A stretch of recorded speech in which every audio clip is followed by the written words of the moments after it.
54 minutos pasaron ya de las 2 de la tarde, ya tenemos en línea al licenciado Guillermo Ere, que él es empresario de la industria naval y queremos darle la bienvenida para conversar un poquitito con él en esta casi última parte de Paraguay Fluvial y Logística. ¿Cómo estás, licenciado? Bienvenido. Sí, buenas tardes, Catiusca, buenas tardes a la audiencia, como siempre a las órdenes. El gusto, como siempre, nuestro. Gracias por darnos un poquito de tu tiempo, licenciado. Queremos arrancar esta conversación pidiéndote un análisis del sector de la industria de la construcción naval, de lo que fueron los últimos años y cómo está yendo este año en particular, teniendo en cuenta que ya pasamos este primer semestre. Bueno, sí, la verdad que los años anteriores, desde prácticamente los últimos 10 años, han sido años bastante difíciles para lo que es el tema de la logística del comercio exterior paraguayo y por ende a la industria fluvial, que es una industria subsidiaria de la logística fluvial. Así que nos hemos pasado unos buenos años porque con la caída de los precios de los commodities se demoró mucho en recuperarse de a poco el movimiento, digamos, sobre todo en lo que se refiere al mineral de hierro, que era un producto estrella dentro de lo que la logística significaba para la región. Actualmente eso está cambiando, el acero ha ido incrementándose en sus precios, el mineral de hierro ha ganado un poco en precio también en el mercado internacional y nuevas inversiones en lo que es la explotación de minas en la zona de Corumbá han hecho que resurja un poco ese producto, que es un producto muy importante. En un momento dado significaba casi el 40% de todo lo que se movía en volumen como exportación de la región, y estaba prácticamente todo eso a cargo de embarcaciones paraguayas. Luego el tema de la soja, que ha tenido ciclos buenos y malos en los últimos años, en volumen de producción, digo, porque en realidad el precio en sí de la soja no es que afecte mucho a la logística, sino más bien la existencia o no de volúmenes de producto para transportar, y eso tiene que ver con el clima. Ha habido años muy lluviosos, ha habido años muy secos y bueno, entonces lógico, el ciclo de cada año puede ser relativamente bueno o complicado. Pero al estar el mineral de hierro fuera del mercado prácticamente por unos años, había un exceso de bodega, por lo tanto no era necesario construir embarcaciones nuevas en ese tiempo e incluso reparar en forma importante las que estaban. Los armadores lo que hacían era dejar un poco guardadas las embarcaciones que tenían condiciones un poco más complicadas de navegabilidad y usar solamente las que estaban en buenas condiciones. Eso este año 2023 sobre todo ha cambiado porque se espera un volumen final de producción de soja muy importante, lo que haría que todas las flotas sean necesarias y por ende se están reparando bastantes embarcaciones. Y con la entrada de vuelta del mineral de hierro, como decía antes, al mercado en forma más fuerte, también hay mayor demanda de bodegas para esos productos. Todo eso hace que en este momento los requerimientos para los astilleros en tema de contratos de construcción estén incrementándose paulatinamente. Tenemos la expectativa de que este año se pongan definitivamente órdenes de construcción de una buena cantidad de barcazas y algunos remolcadores también en la industria naval. Ese es un poco el panorama.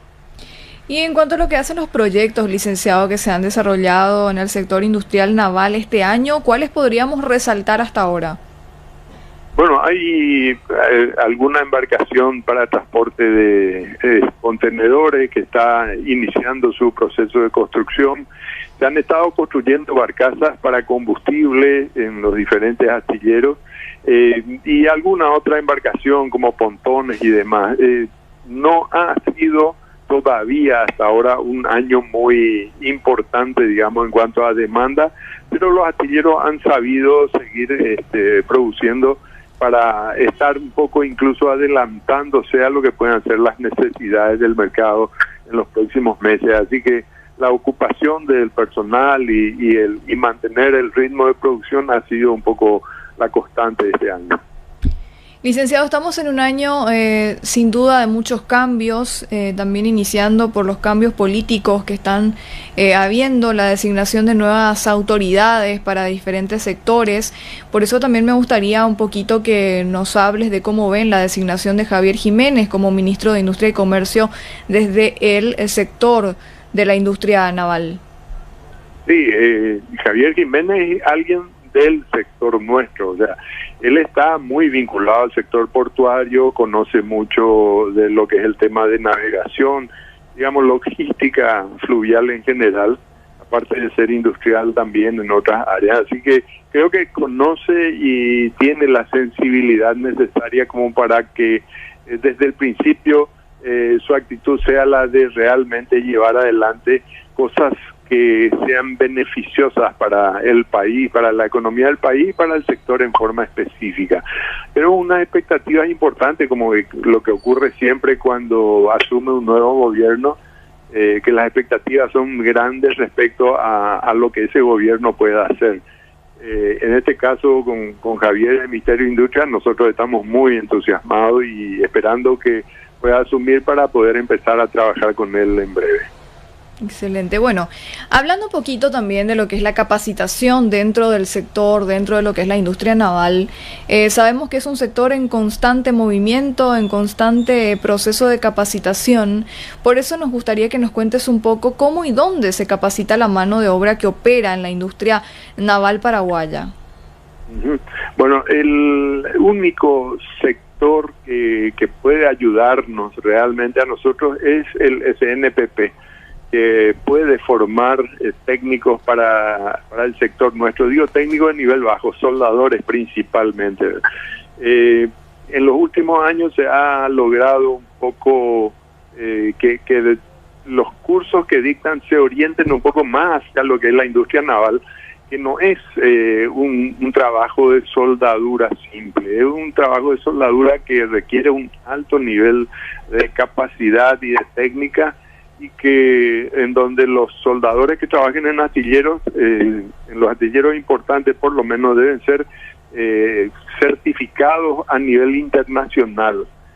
Como para hacer un poco un paralelo, nosotros en la industria naval y en lo que es el tema de navegación tenemos un sistema similar a lo que es el ISO para las empresas, para los procesos y demás, pero aplicado específicamente a la construcción y a la navegación, y tiene unos altísimos estándares a nivel internacional, y los soldadores o montadores de un astillero que quiera construir embarcaciones y que sean embarcaciones que cumplan con los requisitos internacionales, tienen que tener la capacidad, más allá del problema del idioma, de trabajar prácticamente en cualquier astillero del mundo. Es la mención que yo hago. Eso es lo que se requiere de un soldador para que pueda estar habilitado para trabajar en un astillero que construya embarcaciones de buen nivel.